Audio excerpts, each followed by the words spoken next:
When thinking of countries' rail networks throughout the world, a few may come to mind. Extensive, world-class systems such as Japan's JR and its Shinkansen, the Spanish Renfe? Sorry. The Italian Trenitalia, or even Germany's Deutsche Bahn. Though out of all these systems around the world, there's one that likely won't come to mind, or if it does, it's only because of its many glaring flaws.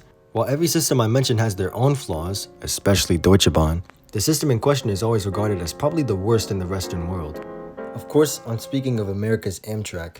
While Amtrak has a plethora of flaws keeping it down, to understand a few, we first have to go back to its inception. So let's set the stage. It's 1970. The currently existing American rail network is operated entirely by private companies, such as the recently merged conglomerate Penn Central. However, things aren't going well for them. By then, these companies have been operating on a net loss for years, and many, Penn Central included, were on the verge of bankruptcy. Now, this was already well known at the time, actually so well known that there had been multiple proposals attempting to save it. So in October of that same year, then President Richard Nixon signed the Rail Passenger Service Act into law, which led to Amtrak's creation. Though from the very beginning, Amtrak didn't gain any of the right-of-ways or tracks from its privately owned predecessors, which brings us to our first problem. Amtrak does not own most of their tracks. The majority of the network, about 97% to be exact, is owned by private freight railroads, whom Amtrak pays $142 million yearly to operate on. Despite this, it's not really the main problem here. The problem is that, because the rails Amtrak run their trains on are also owned by freight companies, freight trains tend to get priority, despite federal law outlining that Amtrak must receive priority. This then delays Amtrak's trains. They're actually the biggest cause of delay, causing nearly 1 million minutes of delay in 2021 alone. And it shows. There's a massive discrepancy between how the routes with non-Amtrak-owned tracks perform compared to the completely Amtrak-owned ones. For example, the Northeast Corridor, a route mostly owned by Amtrak, boasts an on-time performance of 89%. Now compare that to the entirely freight-owned Empire Builder, which...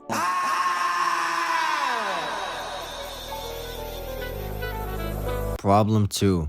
The trains are extremely infrequent.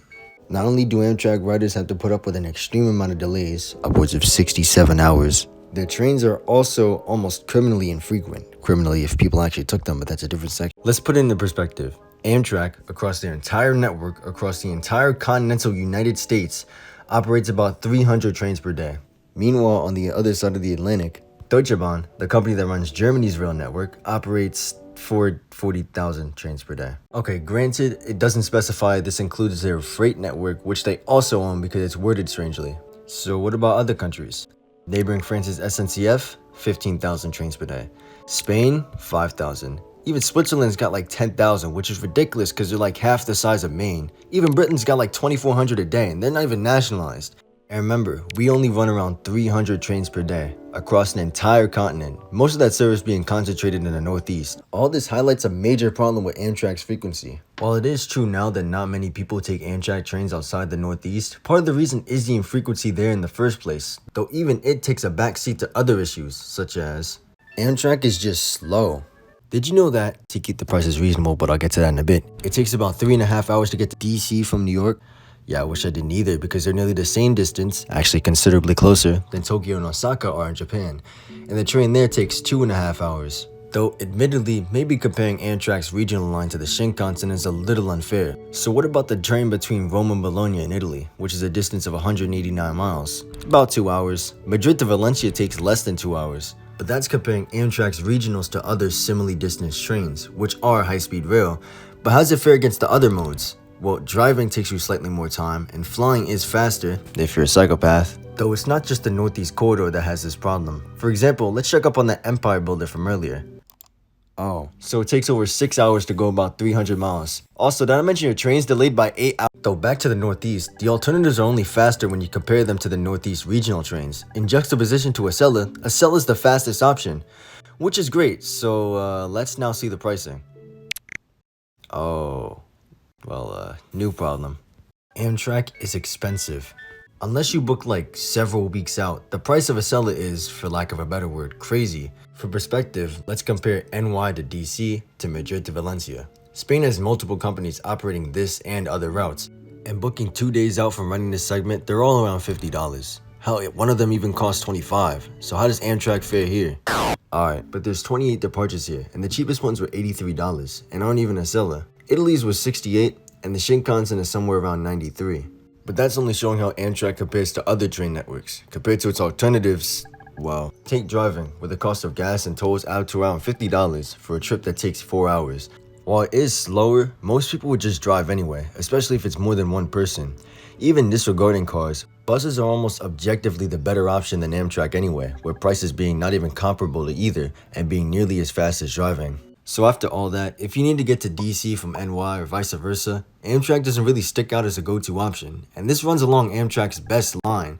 The others are far worse. The Empire Builder isn't the only route that operates one train per direction per day. So does the California Zephyr, the Southwest Chief, the Crescent, the Cardinal, and probably way more that I'm not trying to map all of. All this means that really, to the average American, Amtrak is often seen as a non-option, or a novelty at best.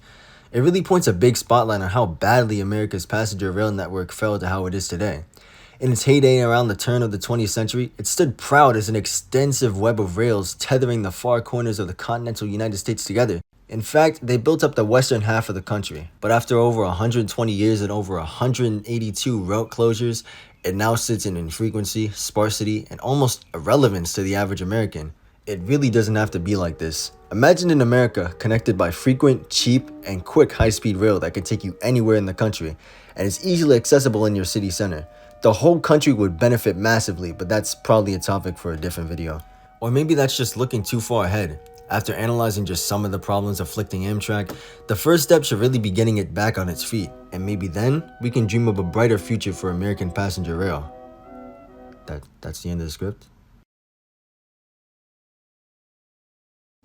Well, you know what time it is.